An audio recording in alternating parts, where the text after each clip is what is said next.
شروع اللہ کا نام لے کر جو بڑا مہربان نہایت رحم والا ہے۔ طاسیم میم، یہ کتاب روشن کی آیتیں ہیں۔ اے پیغمبر، شاید تم اس رنج سے کہ یہ لوگ ایمان نہیں لاتے اپنے آپ کو ہلاکت میں ڈال دو گے۔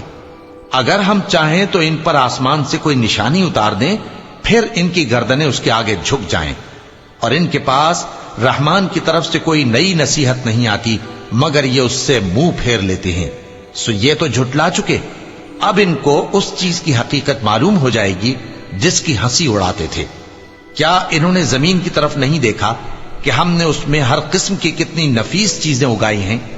کچھ شک نہیں کہ اس میں نشانی ہے، مگر یہ اکثر ایمان لانے والے نہیں۔ اور تمہارا پروردگار غالب ہے، مہربان ہے۔ اور جب تمہارے پروردگار نے موسیٰ کو پکارا کہ ظالم لوگوں کے پاس جاؤ، یعنی قوم فرعون کے پاس، کیا وہ ڈرتے نہیں؟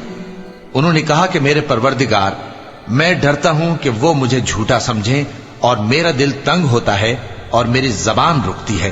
تو ہارون کو حکم بھیج کہ میرے ساتھ چلیں۔